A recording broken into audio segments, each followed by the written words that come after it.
All right, we are live. Hi, everyone. Welcome to the Phys Ed Summit 2016. My name is Naomi Hartle, and I will be your host for this session. I'm so excited to be here today with Judy LoBianco. So just a couple housekeeping items. If there's any tech issues for any reason, just stay within the toggle that you're in right now. Obviously, that's how you got here, so you can see us and listen to us.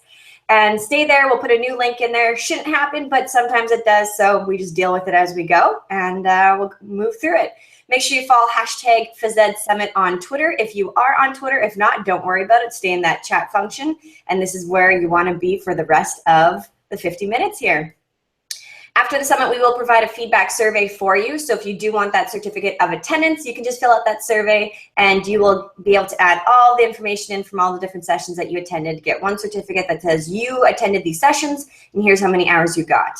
Okay, I'm gonna stop talking here so Judy can have her 50 minutes because like me, Judy and I both like to talk. So I'm gonna give her the time to talk. I'm gonna mute myself and I'll be here in the back channel to support Judy. All right, it's up to you, Judy. Introduce yourself and go ahead. Good morning from New Jersey. It is 8:01 Eastern Standard Time. I don't know where you are, but I'm just happy that you're here. I'm a supervisor of physical education, health, and nursing services. So the first thing I have to say to you, especially if any of my own teachers are on this webinar this morning, the first thing I have to say is thank you for being here. If I was your supervisor, I would be so full of joy knowing that you have spent a Saturday trying to become a better practitioner and trying to do what's best for your kids, especially as we move to go back to school. So if I was your boss, I would say, way to go. So let's dive into it. You know, my favorite topic in the past few years is moral courage. And the reason for that is because I think it's going to change the profession, quite honestly. So Naomi, I'm going to share my screen, and I seem to be having some trouble doing that. Do you see my screen? Because I can't hear you anymore, but I can see your mouth moving. I was on mute. Sorry. Okay, perfect. PowerPoint is coming up. Yep, I see your screen. Awesome, awesome. All right, everybody, we're going to get going. How's that, everybody? All right. So moral courage for me, everybody, is something that I feel is going to change the profession. And whenever I go to do consultations, whenever I go to do keynotes, I'm talking about this particular philosophy. It's very easy to go back to school and teach your content and love your kids. When we talk about elevating the profession from what people think it is to where we want them to go, it's moral courage that I believe is the answer. So I want to just get a few things out of the way. Yes, I am from New Jersey, and forget everything you've heard. Even though, yeah, the Sopranos were here and many of us are Italian, New Jersey is a wonderful place full of wonderful people who are very thoughtful, who don't honk their horns, don't eat grease, and don't go to diners all day. And those of you from New Jersey who are out there are probably laughing right now, but New Jersey is a wonderful, wonderful place. Now, I want to introduce you all to somebody who I've been thinking a lot about lately. You can never go wrong with a baby picture at 8 o'clock in the morning Eastern Time. This is Morgan, everybody, and this is my niece. And I know many of you heard of the Shape America initiative, 50 million strong by 2029. Sadly, she's not the class of 2029. She's the class of 2032. I couldn't find a baby who was the class of 2029. But Morgan gets close. And the point of it is, when I think about her, when I think about the life that she's going to have in 2032, when she graduates from high school, I wonder to myself, what will our profession be? What will our profession look like? What kinds of strategies and technologies will be available to physical educators and health educators that are going to shape her world, but more importantly, shape her health? One of the things that I know is going to be true is that it will still, in 2032, take champions, take people with moral courage, take folks that are willing to put themselves last and kids first. That piece will never change. So our content may change, our technology may change, the ability for us to have a delivery system in physical education and health might change. But one thing's going to be true for little Morgan. She's going to need a teacher who loves her, and that will never change. So when I think about these advances in our profession, I think about the craze of this past summer. Now, I know that most of you know what this is. And I have to admit, I did put Pokemon Go on my phone this summer simply for research reasons, because clearly, as a professional, I needed to know, like, what is the obsession for kids about these Pokeballs, you know? And I'm level 12, but so I only use it to find out why kids are so obsessed. Now, you know, this is a big deal for us in the profession, this Pokemon Go, and there's been good, bad, and indifferent things said about this game. The first thing is true, and the only thing for us is true, is that families are moving together around this app. People are obsessed with this app. And for us, it really becomes, what is it that has kids so excited about wanting to walk and move and run to a Pokeball? And how do we bottle it in physical education and health in order to get kids as excited about their health as they are about catching a Pokemon? So maybe it's the reward system in the game. Maybe it's the thrill of the capture. I'm not sure. But just look at the way our profession has evolved from a place where we used to go out and play after school until the streetlights came on, to people getting together in public places to learn about landmarks because they want to catch a Pokemon. So just another way that, you know, in 2032 for Morgan and in 2029 for Shape America, we've got to really stay on top of the trends of what's happening. Today's conversation is about moral courage, and I take this extremely seriously. I don't know how to say it better than to tell you that there are more physical education and health teachers not doing the right thing than there are champions. And I'm not telling you a big secret, and I'm not telling you something that you don't already know. But I do know that as professionals, we are walking around our schools, and we will do it again this year, with people who don't have children's interests at the heart of what they do. That's my message today, that we have to do something about it. We have to take back our profession, and the way to do that is through moral courage, to do the right thing, regardless of what happens to those relationships as a result. And you know, that's not an easy thing. That's hard to hear. So we're going to navigate through this idea of how you can still maintain your relationships and still have moral courage. You know, as an administrator, I think about, what if I didn't bring moral courage to work with me every day? Well, it would mean that I go and I observe teachers, and when I give them feedback about their performance, I just say, good job. I can't get away with that in my work. I need for teachers to know where they can reflect on their practice and get better. Because when I walk into a classroom, my eyes are not on the teacher. My eyes are on your children. And I see their facial expressions, and I see the way they move, and I see the questions and hear the questions that they're asking, and the conversations they're having with each other. And teachers need to be in tune with where their kids are and how they're feeling in their classes. And moral courage is about getting to that place and letting teachers know, you know, have you thought about X, Y, and Z? So moral courage is what we're talking about today. And it's a big commitment. I'm asking you to make a huge commitment. I need you to accept all 50 million children into your fold. Let me sip my coffee. Hang on a second. Everybody sip coffee. Or if it's nighttime, sip a glass of water. Ready, go. You need to accept that all children are worthy of your passion, time, and commitment. And I don't just mean the children in your class. If Shape America's 50 million strong by 2029 is going to succeed, we have to understand that we're taking responsibility to elevate the profession on behalf of all children. I know that's hard. I know that you don't need one more thing to do. But one thing's for sure, if we're going to tackle inefficiencies in our profession among our peers, we're going to do it with our ability to reach that person on a different level. And we're going to do that because we believe that the children in those classes who are being underserved or not served at all are worthy of our time, right? It is easy for someone to go into school, clock in, teach their classes, and go home. The people on this webinar, the people that are part of the PE Summit today, You are not those people. You are the ones that are going to take this profession and move it to where we need to be. And it's heavy lifting because there's only a small army of us, but it can be done. It's moral courage that is going to make that move. It's moral courage that's going to help us convince others, particularly outside of our profession, of our value. It's going to allow us to help teachers reflect and ourselves to reflect.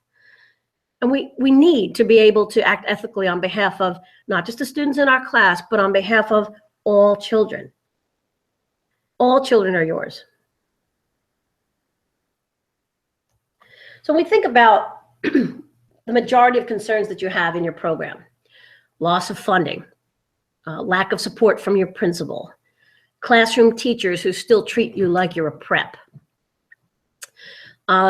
Moral courage is at the heart of these things. I mean, right now we're talking primarily about you getting in there and teaching others how to, do right by kids, but it's certainly not going to help you not to be an advocate for your profession, which is the other side of moral courage. The time to ask your Board of Education for help or for support or for money is not when you need it. The time to ask people for help and support is because you've already shown that what you're doing is of value to children. It's extremely important to get out there just because you believe that your profession is one of the most important things that go on in school, and conduct yourself in a way that lets people around you know the teaching I do is serious. The certificate I hold is a professional certificate, and the work I do, and now listen very carefully, the work I do in health and physical education is a matter of life and death for kids. Now, those of you who know me know that I say that a lot, and I will keep saying it, and I will say it repeatedly because we have a unique lens in schools, and the lens we have is health and wellness, something that all children, all adults, all human beings on this planet share, no matter where they're from. Therefore, the things that we're teaching, the ways that we convey information to kids, are a matter of life and death. Now, I don't want to hurt the math folks and the social studies folks and the language arts folks. Very, very important things to be able to live your life through those subject areas. But for us, I mean, by the time a child graduates from high school, if they don't internalize their messages of health given to them by passionate and enthusiastic teachers, when they are going into life, they're not going to be able to make appropriate skill-based health decisions. I get scared about that. And they're going to be influenced by people who really take an interest and enthusiasm in who they are as people. And I have to say that I felt that just 2 days ago when I came back to school. In my district, administrators come back early. And there was a lot of new administrative faces in the room when I came back from my administrative team meeting. And a woman ran up to me who's the new principal of our middle school. And she put her arms around me and said, "Miss LoBianco, I can't believe it's you." And it became abundantly clear to me that this was one of my former students, which, made me feel old, which was kind of sad. But then I picked myself up by the bootstraps and realized the impact I had on her, right? I doubt very much she remembers a darn thing I taught her. I doubt very much she remembers any of it, which is kind of sad, but at the same time, the message I needed for her got through because her face lit up when she saw me, and we can't underestimate those relationships, right? If I had one thing to hang my hat on in education completely, it would be the need for positive relationships with kids, because without them, there is nothing else. And I think when we talk about moral courage, that's what lacks for the teacher who is not doing what we're asking them to do. They don't have a passion for the relationship with kids. You know what I mean? The content is easy. You know what I mean? I can put a great teacher in a room to teach any child anything, but when it comes to the relationships, that's the major piece. The way we make kids feel about being around us and around our profession. The famous phrase is kids don't care what you know unless they know that you care. And I know you've heard that one a few times. And it couldn't be more true, because a kid will walk away and say to their parents at the end of the day, "What did you do in school?" And if they want to talk about physical education, which is what we want them to say, I had so much fun. My teacher was so funny. I love being around my teacher. And it's those phone calls that I absolutely love as a supervisor, parents who call that say, I just want you to know the impact that this teacher had on my child. And that's fun stuff. That's fun stuff. But on the flip side, as a supervisor, I do get the calls about students who are not so happy and parents who are not so happy. And it has nothing to do with the content of health and physical education. It has to do with, the teacher. So what I want you to think about is, when we're talking about moral courage, I want you to go out there and not confront these people, but try to enter in a spot that feels comfortable in a conversation with these folks so that you can help them help kids. And you're thinking about the person right now who they're never going to change. They're always done things this way. They're unapproachable. They need to be kicked out. They need to be fired. Judy, this is not my level. This is not my wheelhouse. This is not my space. I get that. And, there are really unfortunate situations out there where principals will not act on behalf of children, even though they have a moral and legal obligation to do so. A moral and legal obligation to do so. If, as a supervisor, I know or should have known that conduct unbecoming is happening in a classroom, I need to act on it by virtue of my position. So your principals need to act on things that are detrimental to kids. However, if you are in the gym or across in the classroom from someone who you hear verbally scolding kids and making kids feel horrible, and you don't say something, I've got a horrible thing to say this early in the morning on the East Coast. If you say nothing, you're as guilty as the person doing the harm. That was a dramatic pause. You are as guilty as the person doing the harm. God, that's such a horrible thing to say. These people from Jersey, they're so harsh. They're so rude. Sipping coffee. I sure hope you can't hear my email in the background. I rest assured I don't work on Saturdays, except to be with you all. So the concern for the program, guess what the answer always is? It's moral courage. So this is hard stuff. When I was teaching, I first got into my job. I was in amongst a lot of veterans who tried to take me under their wing and say, welcome, this is the way we do things. And I resisted that. I really did resist that. And that is extremely hard when you're a new teacher, right? But we go through school and we learn what we should properly do in our profession and lead with the heart, because that's what teaching is. So if anybody told you anything else, they're wrong. Teaching is about leading with the heart. And because we're so obsessed with those relationships, sometimes it's hard to want to have conflict with others, to be in conflict with others. But I tell you what, conflict is a natural part of life. Conflict is what helps us grow and learn. Conflict is what makes us reflect on our behavior. And nobody wants to be in conflict with another. It's very uncomfortable. And that's what makes this work so hard.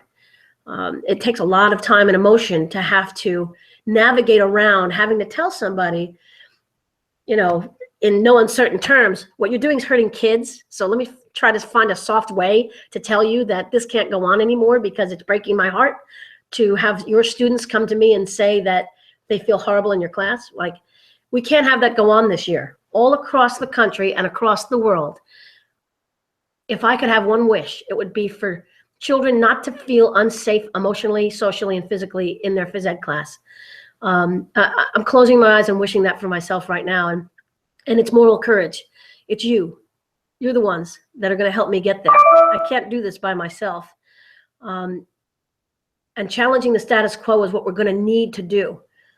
And that does mean unleashing a hurricane, because working in such close proximity with someone who you have professional disagreement with is not an easy thing.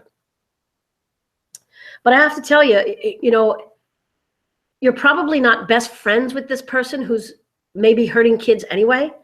And if you end up in conflict with them because you disagree about their practices with kids because it's hurting kids, let's say they never talk to you again, right? So, so what? So what? It's just not a person you want to be associated with in the first place. And many of you out there saying, Judy, I would never go against another teacher. My union won't allow it. What kind of union leadership would want to condone a teacher who was doing harm to kids anyway? So if union leadership says, we're not going to talk to you, we're going to blackball you, we're not going to talk, these are the kinds of difficult things we're talking about when we're talking about telling somebody that they're doing wrong by kids. Those children don't have an advocate, right? In many instances, their parents don't even know what's happening in their PE class. And you're watching it happen. And you have an obligation to act as far as I'm concerned. And the adults around you who are not going to stand with you, it speaks volumes about their character, doesn't it, though? It really does. It really does.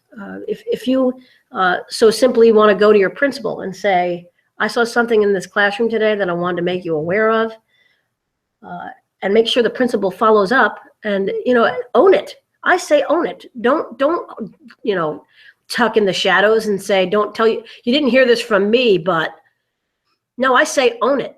I say own it with a badge of pride, because what you're doing is advocating for kids. And you may never hear the thank you from the parent or the child who has been the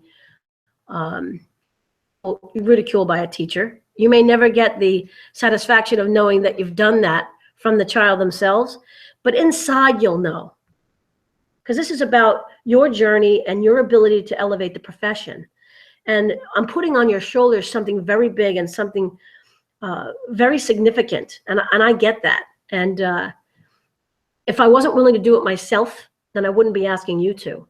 And don't think there haven't been nights when I've come home from work and just been beside myself with pain about unleashing this hurricane, right? And it gets big when you're on the administrative level. It gets, to the level of grievances and, teachers not talking to you and teachers spreading rumors about you and really childhood nonsense that is inflicted upon adults. Because when you don't want to reflect on your own teaching, you want to blame everybody else for the reasons why things are going wrong. So of course you're going to get a lot of that. It's very hard to watch because in teacher practice, for me, one of the things that I value most about evaluating teachers is their ability to reflect on their own practice.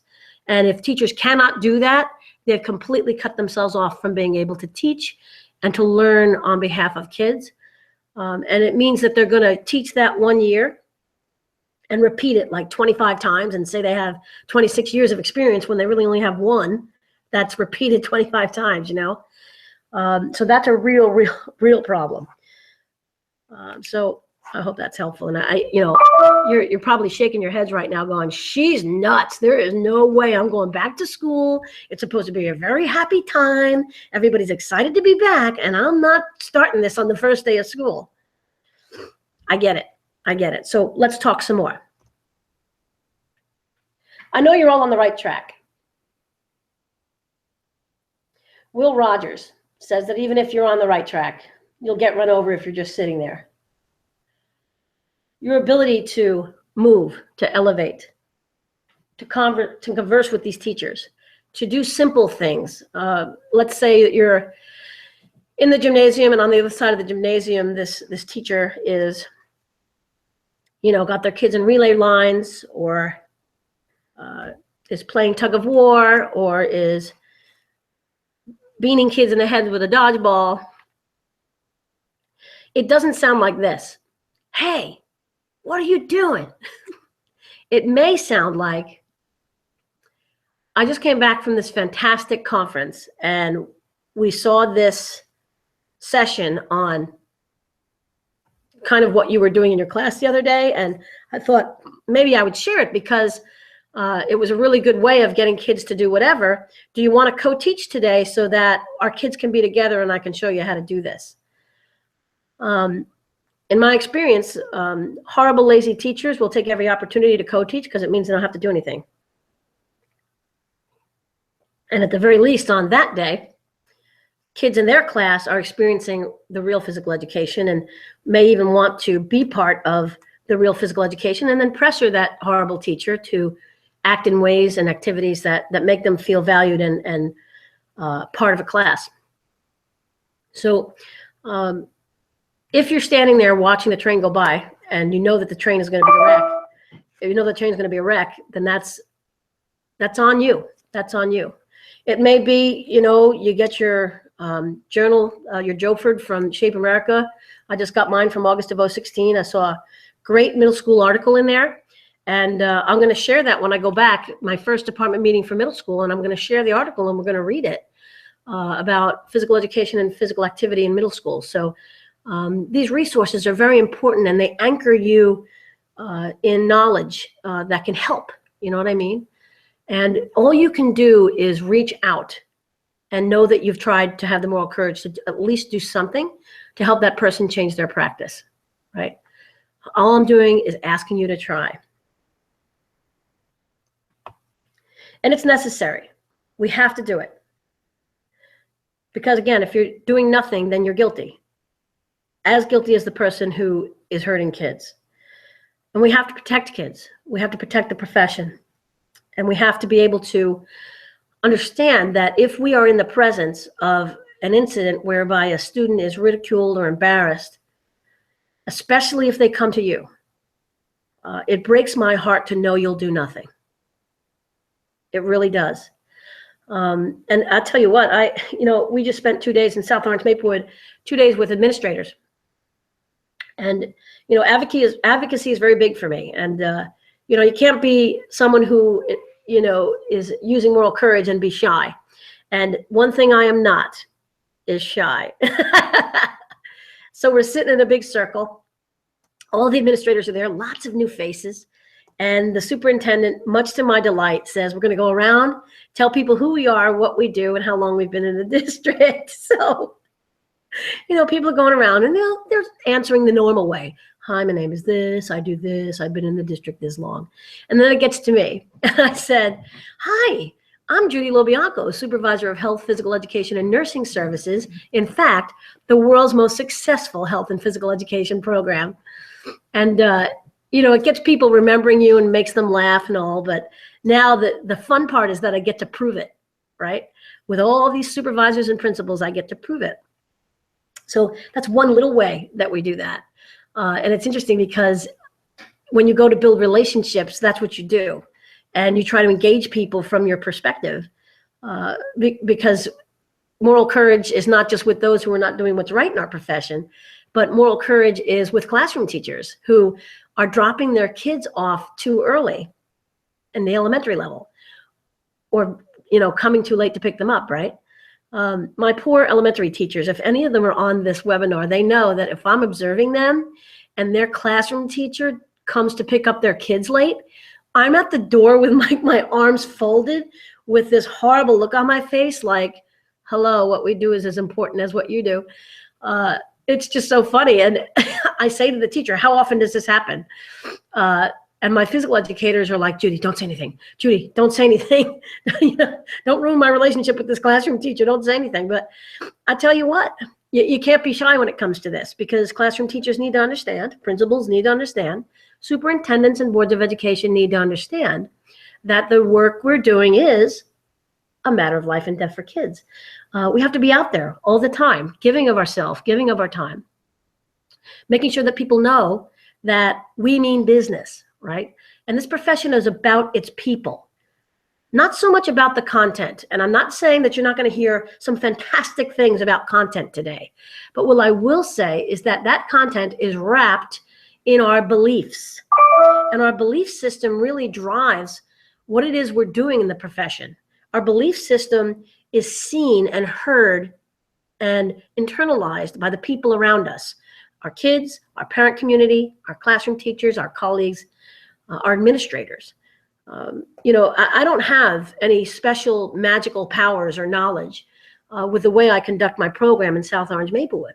But I tell you what, Administrators know that if they're in front of me, they dare not call it gym class. And I never told anybody not to call it gym class. It's just that there is a perceived respect for our profession in my district that is because of the ways we conduct ourselves as professionals in physical education and health in my particular district. It's a way of life, and it's a way of life that my physical educators and I demand as working in our school district. I want that for everybody. And I want that for you, especially if you're around physical educators who don't have this belief system. And we build it from the ground up. So we must have moral courage because the students under your tutelage deserve moral courage. Every child in our nation and across the globe deserve to have an environment where they can be confident and skillful, have the knowledge and the skills and the desire to be physically active by virtue of you encouraging them and by virtue of you helping other teachers to encourage them. I wish you could all talk to me. I feel like I'm talking to myself. It's horrible. So let's celebrate, shall we? I mean, I'm talking all about how you're needing to go back to school and make you feel like you're on the battlefield. You're not on the battlefield. We're in the greatest profession in the world. We work with kids every single day. We see their smiles. We see them move. We see them laugh when they run, and we see them giving each other high fives, and we see them get their hands up like a champion when they score a basket. This is the world's greatest profession. And we've got to celebrate because there are times when we spend 90% of who we are on the 10% of people in situations that are going all wrong. I know that it could drain the energy right out of you to be dealing with that person down the hall for your entire school year. I don't want you to do that. I want you to take the time to celebrate and advocate for your outstanding achievements and make sure that everybody knows. Don't be humble in this profession at this time. It is extremely important with the edification of ESSA, with our inclusion in that law, with our ability to tap into grant funding through resources such as Let's Move Active Schools, to be able to advocate for this profession. I need for you to do that work. I need for you to toot your own horn a lot. Don't just do for kids and say, I'm doing a good job as a physical education and health teacher. I need you to bring stakeholders into the fold so that they know that when you talk about health and physical education, it's in the same breath as every other content area that goes on in your school. I want the culture of your schools to include language that is across subject areas. I want you to collaborate and advocate with other classroom teachers to let them know, hey, did you know that there's this cool thing called Go Noodle and your kids could be physically active in the classroom and what that means for their academic success. I want you to be able to be at the high school and hook up with the physics teacher and say, you know, physical education and physics is a pretty cool combination. You kind of want to do a professional learning thing around, you know, that stuff. Hey, art teacher, do you want to help me do a health fair? Because I think that would really be cool if the kids could make posters and we can hang them all over the school and have them be, you know, posters about health and stuff. And I'm just talking out, you know, off the top of my head. But, you know, those are the ways that we're able to build capacity in a school and really put forth our value. And, you know, that stuff takes moral courage too. You know, not everybody is meant to get out there and speak in front of groups. You know, I'm pretty comfortable with it because, you know, it's a Jersey thing, I guess. I don't know. We're pretty extroverted people. We love that. But, you know, you need in our profession to be able to get up in front of a faculty meeting and say, hello, faculty, I'm your health and physical educator. And I didn't know if you knew that when kids are physically active, all these other things happen to them. I need you to be that person. There's no shy. There's no more being shy in health and physical education. Not in 2016, not in 2017, and not through 2029. You have got to advocate. And I get that like it's unfair because other content areas don't need to do that. But we do. We still do. We're not a tested subject. And until we are a tested subject in the eyes of the education world, many will think that we are not as important, but being important in your school is on you. And I get that moral courage is this piece that is really going to make the difference, because if it's you in a school and someone that's not as dedicated as you, you kind of cancel each other out, and we can't have that. We have to have physical education teachers and health teachers that are really going to take over the culture of a school on behalf of children, because we need to convince others that it's one of the most important subjects in school. So I want you to be visible, and I want you to really think about those things and be helpful to others, and be out of the gym. Don't just go into your gym, lock your door, and teach your classes. Be part of your school culture, and make sure your school culture knows that you are there to support them and want them to be there to support you.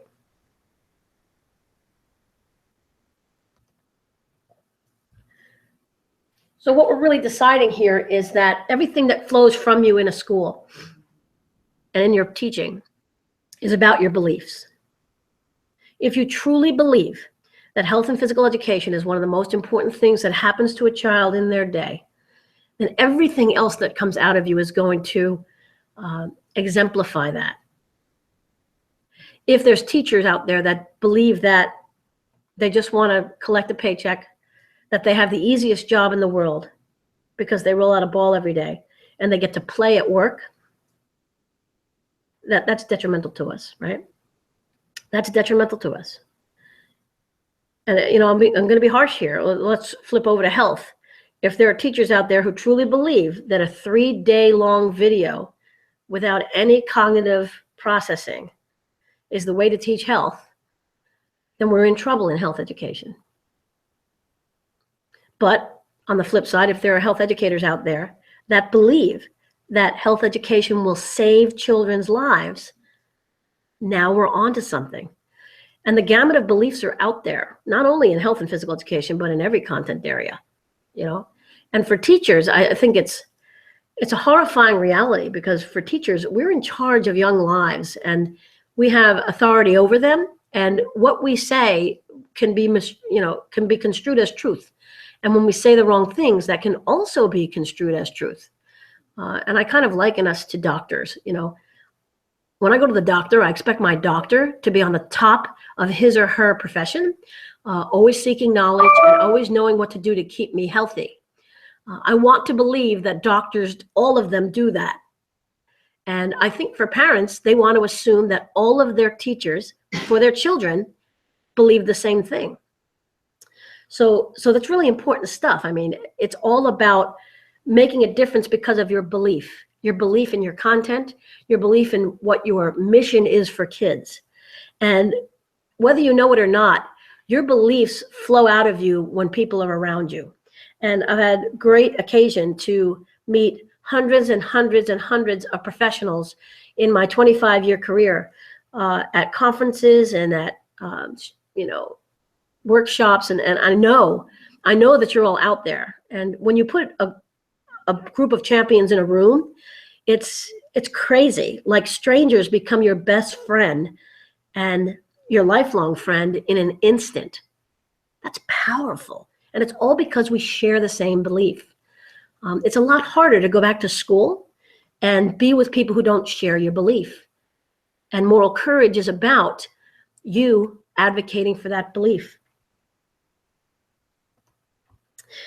One of the major pieces of South Orange Maplewood's administrative team's philosophy this year is a social contract. And I want you to write this book down. It's called Capturing Kids' Hearts. And Flippin', I swear, is this guy's real name. I didn't make it up, because those of you who know me know I like to joke around, but the guy's name is really Flippin'. And the social contract part of this is basically teachers showing kids that we can all agree on ways to behave in the classroom that helps us to respect one another, trust one another, be civil to one another, hold each other accountable for our behavior, and all these wonderful things that's part of this social contract. Well, my superintendent of schools, and I'm going to give him a shout out here, Dr. John Ramos of South Orange Maplewood Schools, he's very, very committed to a social contract among administrators, and very committed that adults live their school lives in this way. And so he had us take this page out of Capturing Kids' Hearts and have the administrators sign that they are committed to treating each other with respect, trusting each other and supporting each other, being able to call each other out when they do the wrong thing, right? And hold each other accountable. And when I thought about my presentation this morning on moral courage and what I'm asking you to do, which is, quite clearly, reach out to physical educators who aren't doing the right thing by kids. I thought of this social contract and thought about asking you to commit to having the courage to have a conversation, a courageous conversation, as they call it, a courageous conversation, not out of hate or out of conflict, but out of concern for another teacher's children, right? When you put it like that, when you put it softer, when you put it like you're just trying to help, because that's really all you're trying to do. You're not trying to get anybody fired. You're not trying to get anybody in trouble. But what you are trying to do is get someone to look at their teaching in another lens, to let them know the impact that they're having on children, particularly if it's negative impact, right? The social contract really is a belief system about going to work and knowing that you're going to abide by the rules of engagement, if you will. And the administrators in South Orange Maplewood, we had no problem signing this document that said, we will do this on behalf of each other, because it elevates what we're trying to do in our daily work, right? And I thought to myself, well, if I could just have everybody read Capturing Kids' Hearts and have them read this social contract. We ask children to do this all the time, trust each other, be courageous, communicate with each other, be civil, and then as adults, you look around and adults don't do this very well. And that's why we can take a lesson from kids, right? We can really take a lesson from kids. Because you know how it melts your heart when you see a child help another child, right? In fact, when I'm in my office and paperwork is piling up, because administrators have paperwork and have to answer phones and do email and all that fun stuff I get to do. When life gets difficult in my office, when I start to get overwhelmed, I will push away from my desk, leave my office, and I will deliberately go to an elementary school and watch kindergarten physical education. And all the high school people are going, oh, please. But I tell you what, I recommend it for everybody. I recommend you go see 10 minutes of a kindergarten physical education class. Now, why do I say that? It is our profession in its most pure form. You have children in kindergarten who are new movers, pre-control movers, if you will, in the words of George Graham. And their passion for movement is so innocent that when they run, they laugh. Like they can't help it. Like the place in their brain that's attached to laughing is also attached to running. And they run and they laugh until they can't run anymore and they run out of breath to laugh. And I go to see kindergarten physical education because it fills me with purpose. Because I see that kindergarten child and I know that when I fast forward and they're graduating from my Columbia High School, that I can remember them as the innocent laughing runner, and that child is still in them even when they're a senior in high school. Heck, that innocent runner, I'm still that innocent laughing runner in kindergarten. I love it. I love it. It resonates with me. And it reminds me that no matter what happens in our school day, our mission is clear and our work is focused. And our work is difficult, and it's more difficult because we care so much, right? It takes a lot of time and effort to be an outstanding teacher. It takes 100% of who you are every single day. And those of us who do it don't think of it that way.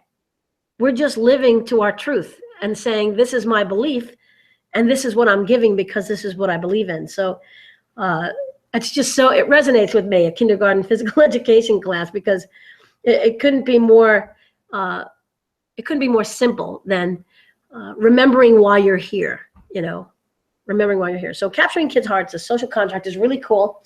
And you could probably get it off the internet, quite honestly. Flippin' is not a hard name to remember, so that's pretty cool stuff.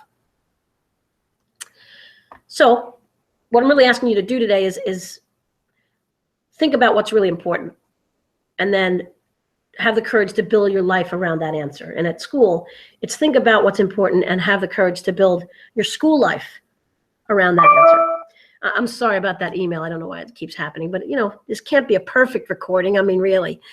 So this is a lot of reflection on your part. It's all about what you believe and about what you really deem as important in your school life.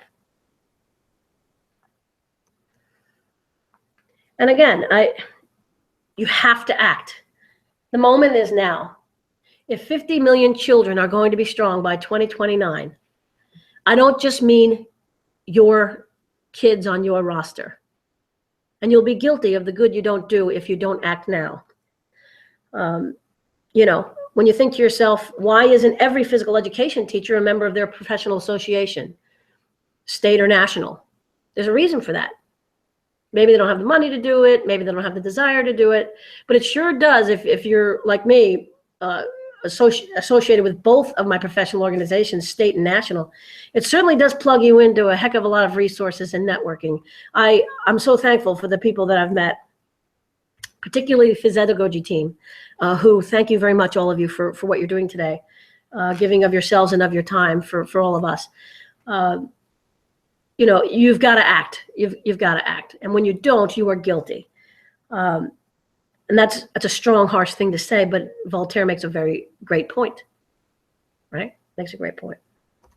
So Morgan is really speaking to you at the beginning and end of my session here today and saying to you that she needs you.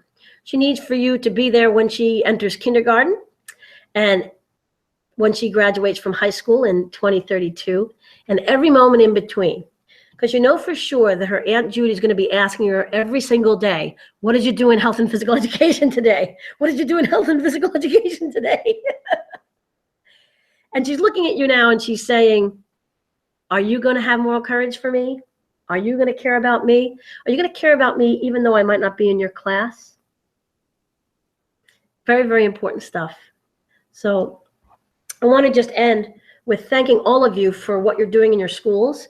And I'm going to go back in supervisor mode now and tell you that as you start the school year, many of you already might have started your school year, that I want you to commit to a year of service in a way that makes everyone know that your work is as important as anyone else's, that your work is worthy of praise and celebration, that your colleagues need to step up if they're not already, to raise the bar in health and physical education where they are in your school, because your department is only as strong as your weakest link, and you need to bring them along in any way necessary and by any means possible.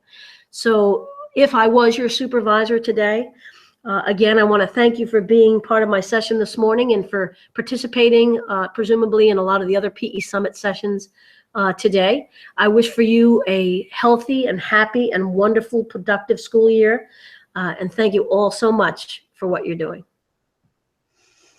Thank you so much, Judy. The back channel that I've been participating in has been absolutely amazing. There's been some teachers that have been really reflecting on what they've been doing and what some of the things that have been happening in their schools and kind of sharing that.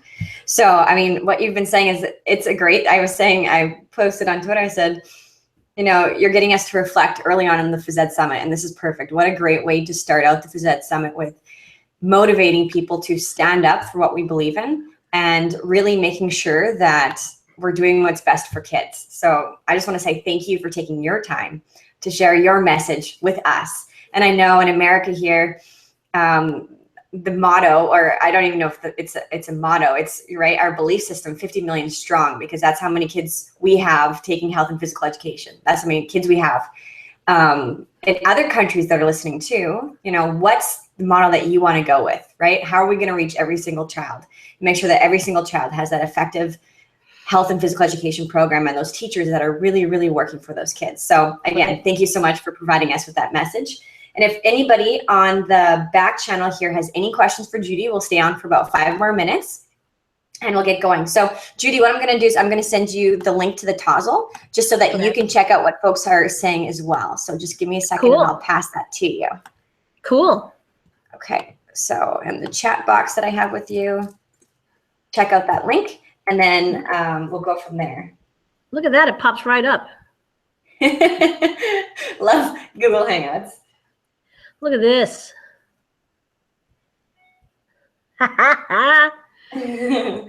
Awesome. Bob Knipe, awesome.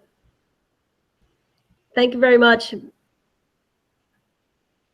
Great. Cool. It doesn't look like anybody has any questions, but it looks like you started a fire within them. And I know Bob was just saying a shameless plug and sharing what he's doing with his session on stoking the fire. So I think that's a great progression into his session with what you started. So oh, here we go. Bob says, Judy, can you tell us a story of a successful inspiration of teacher from less motivated to more motivated? It's the same story every time in my 13 years of supervision. One of the things I pride myself on is being able to make the foundation of my work with teachers meaningful and relevant professional development. I send teachers regularly to conventions and workshops, but I will never forget the year that I sent a first-year teacher to the national convention and spent time with them at the national convention. It was mind-blowing for that teacher. All the things they thought they said they knew and thought the profession was, all of a sudden they were not alone. And thousands of people in sessions across several days. It was like I was going to the convention for the very first time. Every time a first-time convention attendee goes to the national convention and I'm able to see it, it's like I'm going for the first time. So when I think about less motivated to more motivated, as soon as you get a physical education teacher in a room with other like-minded professionals, it ignites that spark you're talking about. And it's so thrilling to watch that it happens to me again. It reignites me. And that all goes on inside of a person. Motivation for our profession doesn't happen outside of you. It happens inside of you. And once you catch that bug inside of you, there's no stopping it. Yeah, agree. Thank 100%. you for that, Bob. Thanks, Bob. Yeah, that's a great question. And what folks were saying in the back channel too is that, sometimes you feel alone and stuff. And we were all saying that, with the online community and, these online professional development pieces now, you're never alone. You're not alone anymore. I know when I was teaching in Saskatchewan, I was all by myself. It's like, how do I know how to get better? And, I found my online community and look where we are now. Like it's been pretty crazy. So the fact that we have this online community that's so supportive of us, every single day that motivation can be ignited and relit and let's get moving, right? We have bad days and we have good days and we just have to keep pushing forward. So again, Judy, thank you so much for giving your time and sharing your inspirational message.